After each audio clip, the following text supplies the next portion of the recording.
Hello again, guys. Today we are going to be installing that ignition switch into the 96 GMC 1500.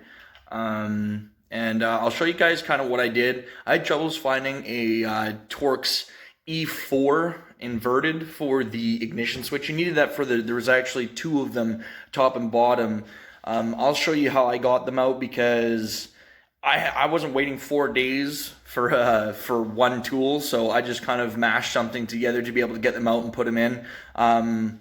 Usually use the right tool for the job, but at this point in time, I wasn't waiting 4 days again for one tool. That was done for me. So yeah, let's get this started and check it out.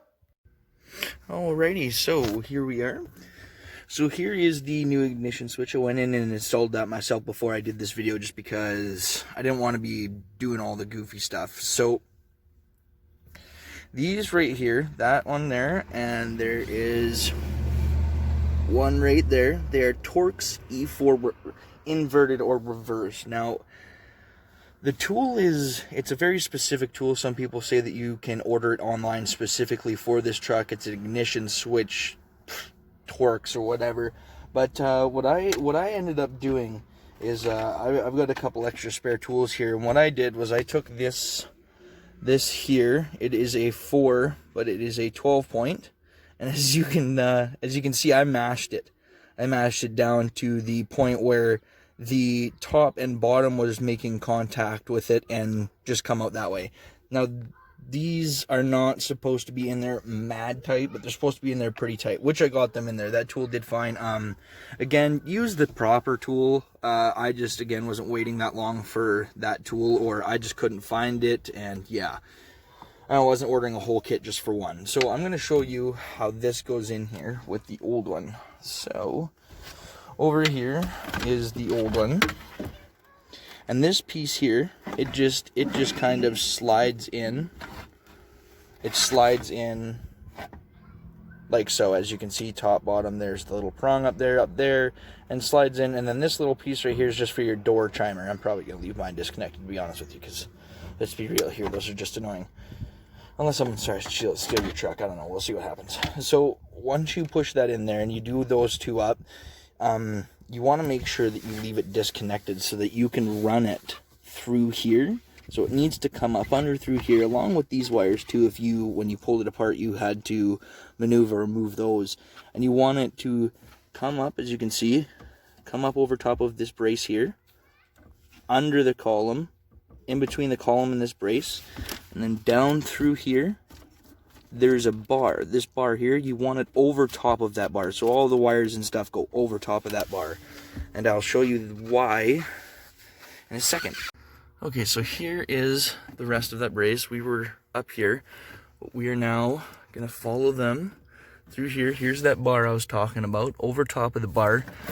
And there's going to be this little fun doohickey here. This bad boy. Now this is your, I do believe your ECU plug-in for all of your ignition, all that stuff for your steering to this.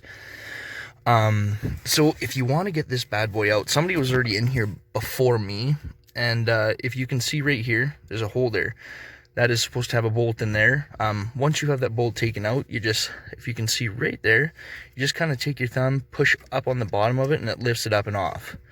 Now once you have that lifted up and off, without much fuss, it should just come straight down where you can work on it.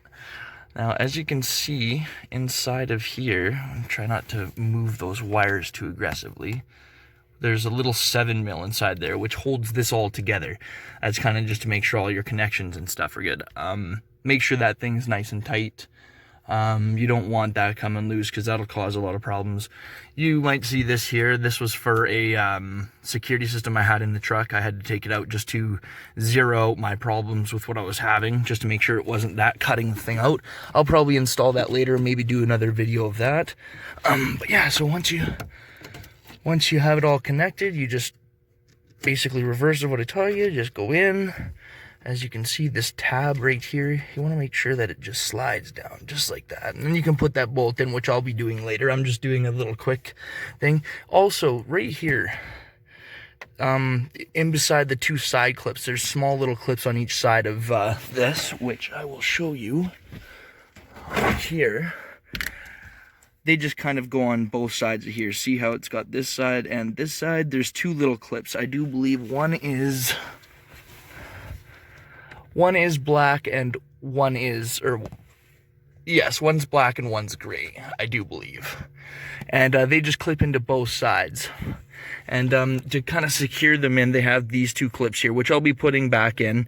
This side's obviously for the smaller wired side. That side's for the bigger side. That's just to make sure it doesn't come disconnected or anything like that. So once you have that all connected and stuff, you will have this lovely sound when you turn your ignition on, which this is not what I was having before. Beforehand, I was having nothing when I turned the key on. So now I turn my key on, you can't really see, but I've got all my dash lights, my gauge is actually, my battery gauge comes on, I've got full gauge. You can hear my fuel pump, you can hear my computer in the front turning on, you can hear everything working, so it's awesome. Yeah, once we, I gotta get my AC fixed, my power steering pump fixed.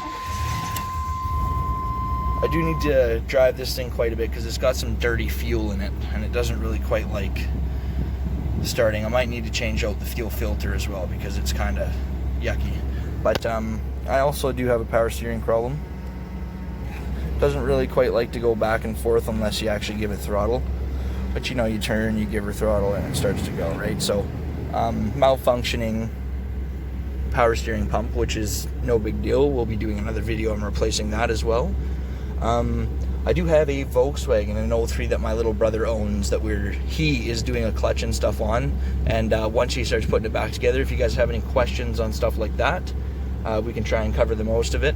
I'm going to do a voltmeter test video later today just to show everyone how to actually test your battery and alternator to make sure that they're in good working order. This will work on any make, model vehicle. It will let you know.